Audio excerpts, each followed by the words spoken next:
Vous connaissez tous, ou presque tous, justement, s'avérait être un bon outil de propagande, ce site. Vous nous le dites aujourd'hui, c'est Wikipédia. Wikipédia, ouais, on va commencer avec ces images de Marinka. On les a tous en tête, hein, cette ville ukrainienne qui a été dévastée, réduite en cendres par les Russes. Est-ce que pour autant il fallait la rayer de la carte? Visiblement, sur Wikipédia, ils n'ont pas réfléchi longtemps à cette question. Hein. Dans sa version anglaise, le site parle de Marinka au passé. Vous allez le voir, donc on a retrouvé des tweets. Du coup, ça a été corrigé depuis, je vous rassure. Mais voilà, on a archivé cette page. Le site de Marinka est présenté. Donc Marinka était une ville située dans le district de Pokrovsk. Sur les réseaux sociaux, forcément, ça soulève des réactions. C'est comme ça d'ailleurs que nous, on tombe sur cette information. Alors, je rappelle que tout ce qui est publié sur Wikipédia vient des utilisateurs. Hein. C'est ce qu'on appelle un site collaboratif. Il suffit d'ouvrir un compte qu'on peut identifier pour créer du contenu ou modifier les articles. Concernant Marinka, on a donc retrouvé l'auteur. Il s'appelle Gebigues.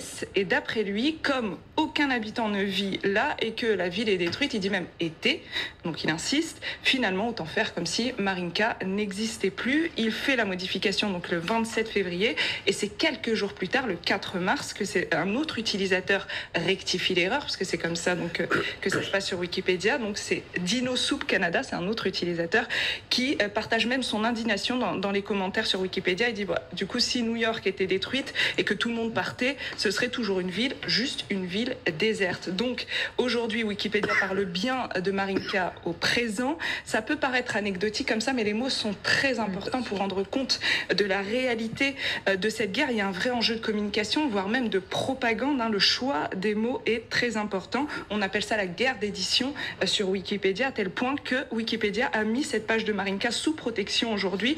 Donc si vous allez sur cette page, vous verrez qu'il y a un petit cadenas en haut à droite. Et en nous baladant dans les paramètres, on se rend même compte, vous voyez ce petit encadré, que cette page s'inscrit dans un projet. Ce projet, il vise à améliorer la couverture de l'Ukraine. Ça veut dire tout simplement qu'il y a tout un groupe d'utilisateurs aujourd'hui qui veillent avec beaucoup d'attention sur cette page de Marinka. Alors, c'est pas la première fois que Wikipédia est utilisé pour servir la propagande, Samira? Non, il y a une étude qui est sortie en novembre, une étude de chercheurs anglais. J'ai épluché cette étude. En fait, ils ont analysé plusieurs pages de Wikipédia liées à cette guerre en Ukraine et en quelques semaines, ils ont réalisé à quel point le site était utilisé pour relayer les discours du Kremlin. Alors, ça peut prendre plusieurs formes. Soit c'est le choix des mots, comme je vous le disais pour Marinka, soit c'est les sources. Les sources, c'est très important sur Wikipédia. Il n'y a pas un article qui est publié sans source. Eh bien, les articles qui sont épinglés par ces chercheurs anglais renvoient souvent vers des médias russes pour leur donner évidemment de l'audience, mais surtout de la crédibilité. Donc quand on clique sur la plupart de ces articles, on tombe sur Sputnik, sur RT ou sur des sites comme kremlin.ru.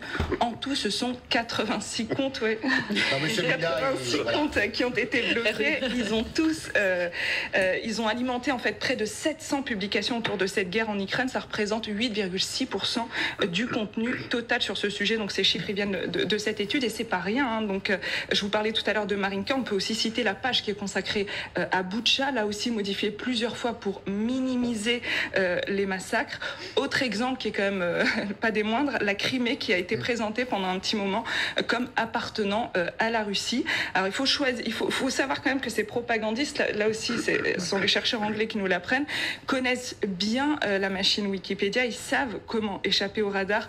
Et c'est comme ça que pendant quelques semaines, on a eu du mal à les retrouver.